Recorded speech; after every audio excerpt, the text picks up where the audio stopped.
Hi hello. நம்ம அடை செய்ய போகிறோங்க. சிறுதானியங்கள்லாம் வச்சு இதில் நம்ம எல்லாமே 50 கிராம் கலந்து போட்டு செஞ்சுருக்குறோம்.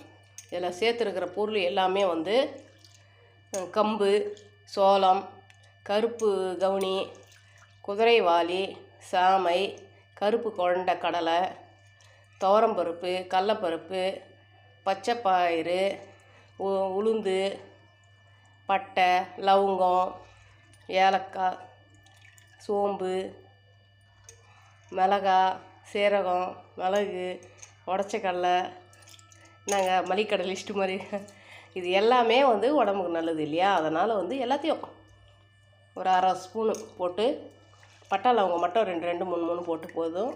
மிளகாவும் ஒரு 3 போதும். இது எல்லாத்தையும் சேர்த்து ஒரு 8 மணி நேரம் ஊற வச்சு அரைச்சி நம்ம தோசை செய்யணும். அவ்வளோதாங்க. கார சட்னி, தேங்காய் சட்னி.